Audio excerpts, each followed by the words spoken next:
Voices of Today presents Tales of Space and Time by H.G.Wells, narrated by Graham Scott. The Crystal Egg. There was, until a year ago, a little and very grimy-looking shop near Seven Dials, over which, in weather-worn yellow lettering, the name of Sea Cave, naturalist and dealer in antiquities, was inscribed. The contents of its window were curiously variegated. They comprised some elephant tusks and an imperfect set of chessmen, beads and weapons, a box of eyes, 2 skulls of tigers and 1 human, several moth-eaten stuffed monkeys, one holding a lamp, an old-fashioned cabinet, a fly-blown ostrich egg or so, some fishing tackle, and an extraordinarily dirty, empty glass fish-tank.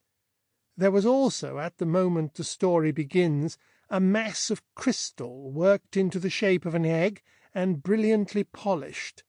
And at that 2 people who stood outside the window were looking, one of them a tall, thin clergyman, the other a black-bearded young man of dusky complexion and unobtrusive costume. The dusky young man spoke with eager gesticulation, and seemed anxious for his companion to purchase the article. While they were there, Mr. Cave came into his shop, his beard still wagging with the bread and butter of his tea.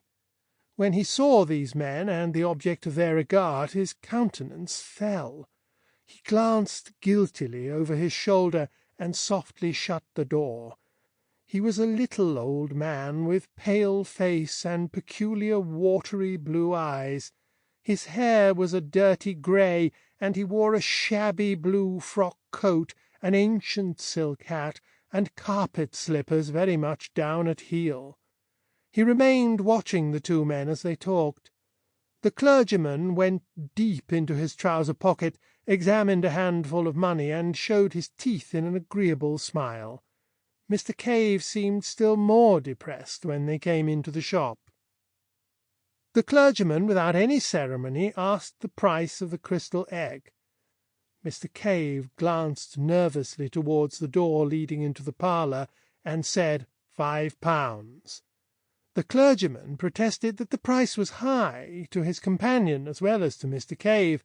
It was indeed very much more than Mr. Cave had intended to ask when he had stocked the article, and an attempt at bargaining ensued. Mr. Cave stepped to the shop door and held it open. £5 is my price, he said, as though he wished to save himself the trouble of unprofitable discussion. As he did so, the upper portion of a woman's face appeared above the blind in the glass upper panel of the door leading into the parlour, and stared curiously at the 2 customers. £5 is my price, said Mr. Cave, with a quiver in his voice. The swarthy young man had so far remained a spectator, watching Cave keenly.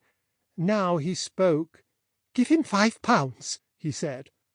The clergyman glanced at him to see if he were in earnest, and when he looked at Mr. Cave again, he saw that the latter's face was white. "It's a lot of money," said the clergyman, and, diving into his pocket, began counting his resources. He had little more than 30 shillings, and he appealed to his companion, with whom he seemed to be on terms of considerable intimacy. This gave Mr. Cave an opportunity of collecting his thoughts, and he began to explain in an agitated manner that the crystal was not, as a matter of fact, entirely free for sale. His 2 customers were naturally surprised at this, and inquired why he had not thought of that before he began to bargain. Mr. Cave became confused, but he stuck to his story, that the crystal was not in the market that afternoon, that a probable purchaser of it had already appeared. The 2, treating this as an attempt to raise the price still further, made as if they would leave the shop. But at this point the parlour door opened, and the owner of the dark fringe and the little eyes appeared. She was a coarse-featured, corpulent woman, younger and very much larger than Mr. Cave. Sample complete. Ready to continue?